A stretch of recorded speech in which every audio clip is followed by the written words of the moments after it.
We only follow. We don't invent. We don't make up things. Every day before Fajr, 15 minutes, 20 minutes, what's happening in the masjid? Huh? Before Adhan, they read Quran, they read Salawatun Nabi alayhi salatu wassalam, and I'm sitting in my room. What is this? I'm looking in my books. Maybe this is new Islam. Maybe I never taught us this in Mecca, in Medina.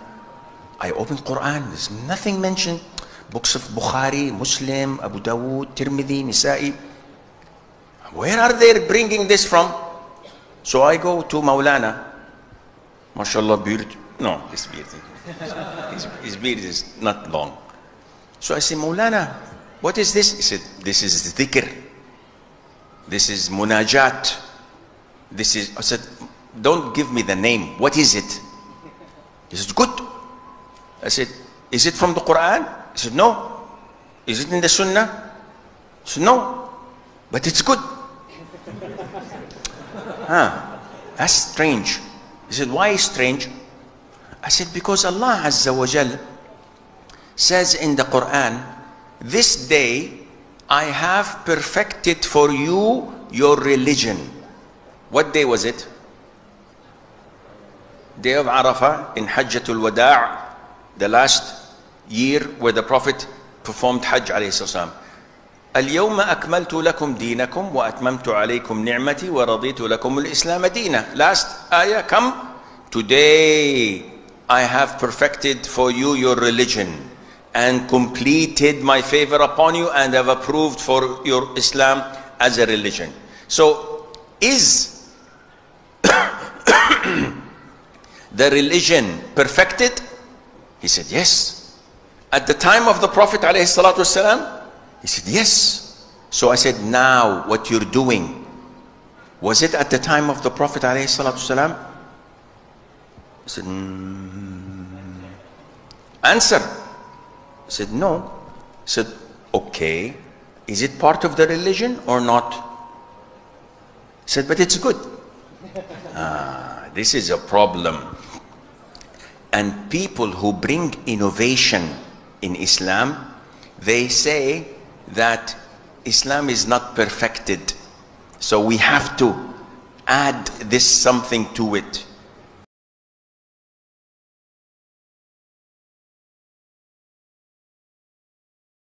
Syariat tapi bagian dari syariat.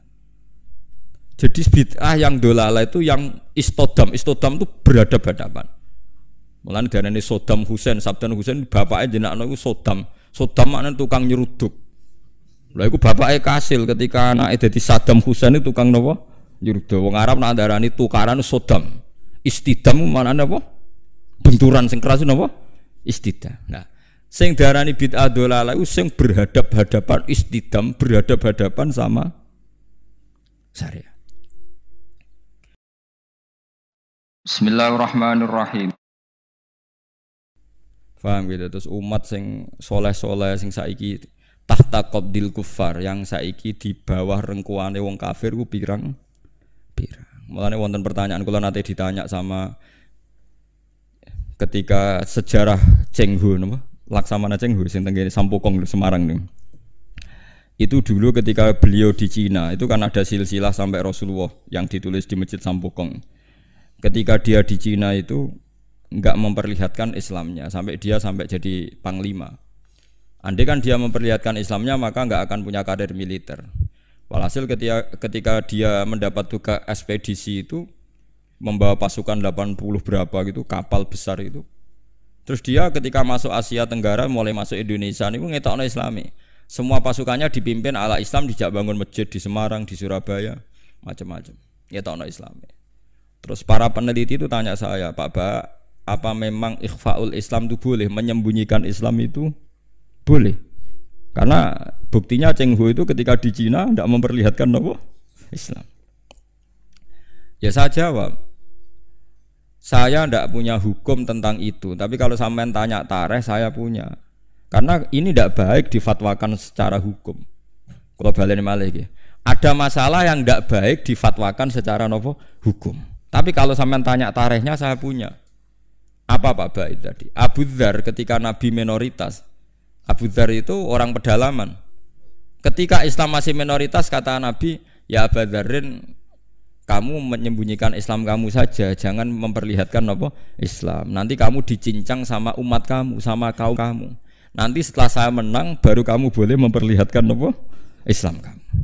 Sehingga dalam tarikh ya ada waktu sirron, apa ada waktu sirron, salat sembunyi-sembunyi. Lah itu hebatnya Rasulullah. Rasulullah sing ahabbul khalqi ila wa tahu ngalami salat sembunyi-sembunyi. Nggih mboten? Nabi Muhammad itu kekasih pangeran nate ngalami salat sembunyi-sembunyi. Begitu juga awal-awal Islam.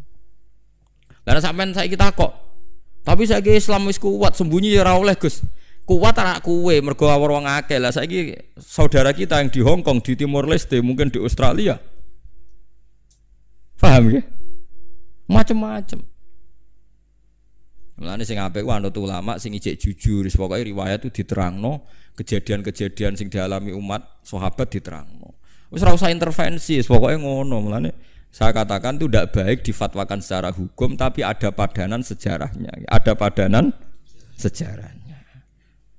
Paham ya? Mulane akhirnya walhasil Nabi ku ninggalo qiyamul lail di masjid, tapi Umar ngelakoni. Ketika Umar dibantah, ya Umar kenapa anda sholat qiyamul lail secara berjamaah, bukankah ini bid'ah?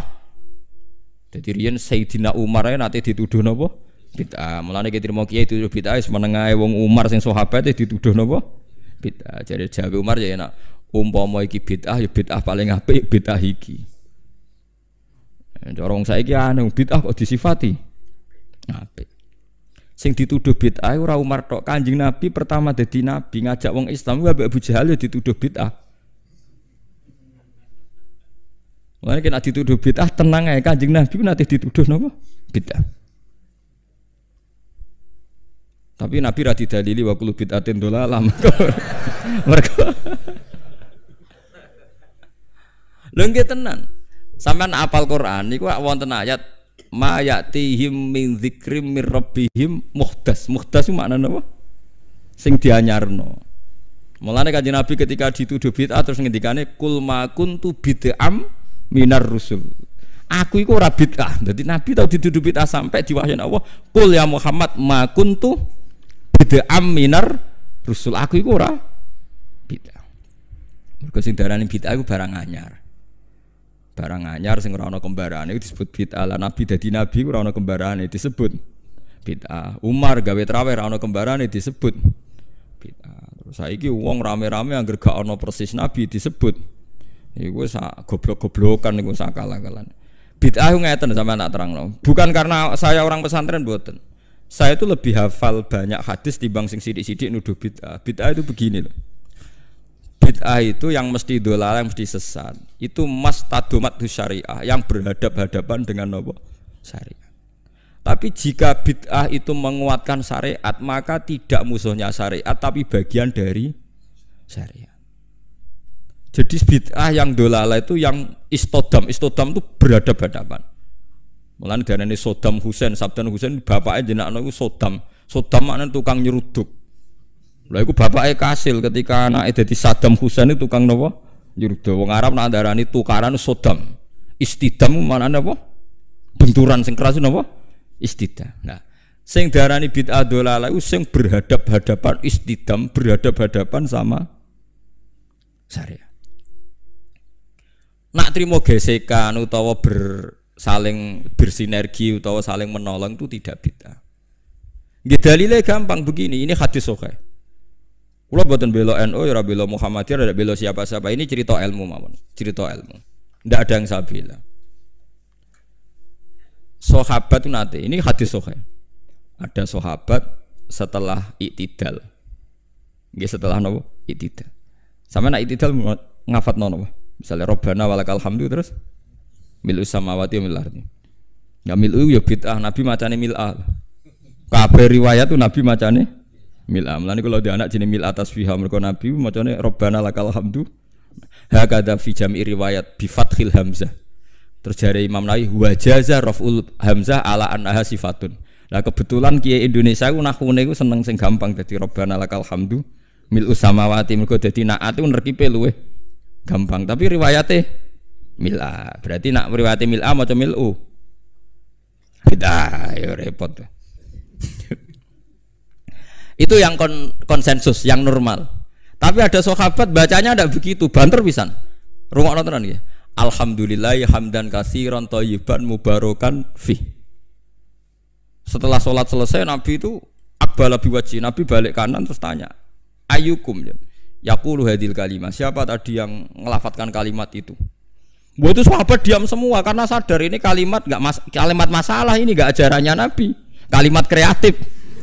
Wah, enggak, diam semua sahabat. Pas diam semua terus takut sekali, terutama yang melafatkan takut sekali. Terus Nabi akhirnya dawuh, "Enggak kok, enggak ada masalah. Saya tadi itu kaget saja, ada 12 malaikat yabtadirunaha ayyuhum yaqudu awal. Saya tadi kaget saja ada 12 malaikat yang rebutan kesusu nyatet di sing paling dhisik nyatet. Mergo begitu indahnya kalimat itu." Wah, akhirnya sahabat anada ya Rasulullah. Nggak, artinya kan ada kalimat kreatif yang nggak diajarkan Nabi dan dibenarkan Nabi. Paham ya? Kalau balik ini mas, ada kalimat yang nggak diajarkan Nabi, bahkan Nabi kaget karena merasa itu udah nggak diajarkan, tapi dibenarkan Nabi. Mulane kula yakin umpama Rasulullah pirsa kula ngaji terus sampean do gawa kitab, gawa pulpen ya seneng mawon. Ora iso dibid'ahno. Nabi ora iso nulis berarti gawa pulpen bid'ah. Oh, Nabi ora tau gawa Jalalain. Nak Nabi gawa Jalalain berarti Imam Suyuti sedurunge Kanjeng Nabi. Ya malah masalah kan. Apa meneh gawa Samsung malah ora tau. Mosok Nabi Androidan kan enggak karep. Aneh-aneh. Mulane ada ono mantasabbaha biqaumin fa wa minhum. Mergo wong nyerupani kaum berarti fa wa minhum. Kuna ana sing kiai sing rada cangkem elek nanya, berarti nak wong kafir kelambenan, kowe aja kelambenan. Mergo ben gak serupa mbek wong kafir. Kabeh serupa terus dianggap padha wong kafir, saiki nak wong kafir kelambenan, kira usah kelambenan. Nak wong Yahudi di dhuwit, kira usah di dhuwit. Suwe-suwe nak persis nak wong Yahudi abekan, kira usah. Ora usah kono berlebih, kok yang mirip iku. Bid'ah Yahudi. Terus kedua riwayat ini juga di hadis sahih. Ada sahabat entah saking gimana ndak tahu saya. Iso dicurigai lah saya. Pokoke mati urip nak ngimami kulhu, rakaat ula ya kulhu, rakaat saniyah ya kulhu. Sampai Syariah satu kontingen yang dipimpin sahabat itu bosen. Mergo tiap salat iku kulhu. Notabene kulhu kan ibu rakaat ula tok, tasaniyah tok iku ula ya kulhu, saniyah kulhu. Ya mati urip kulhu. Berhari-hari padahal dia itu imam masjid Kuba. Akhirnya sahabat-sahabat yang ngerah Quran itu komplain, ya Rasulullah, ini orang itu setiap sholat kok baca nopo kulhu. Itu gimana ya Rasulullah? Ternyata terus saluhu, kata Nabi ini di hadis sahih, saluhu, coba dia tanya, dihadirkan ke Rasulullah, kenapa kamu kalau sholat kok selalu pakai kulhu? Jawabnya pemuda tadi, li anha sifatur rahman, karena dalam kulhu itu hanya ada sifatnya Allah. Tidak ada kepentingan kulo, kepentingan sinten-sinten, li anha sifatullah. Fa uhibbu an aqra'ahu. Makanya saya senang membaca kulhu.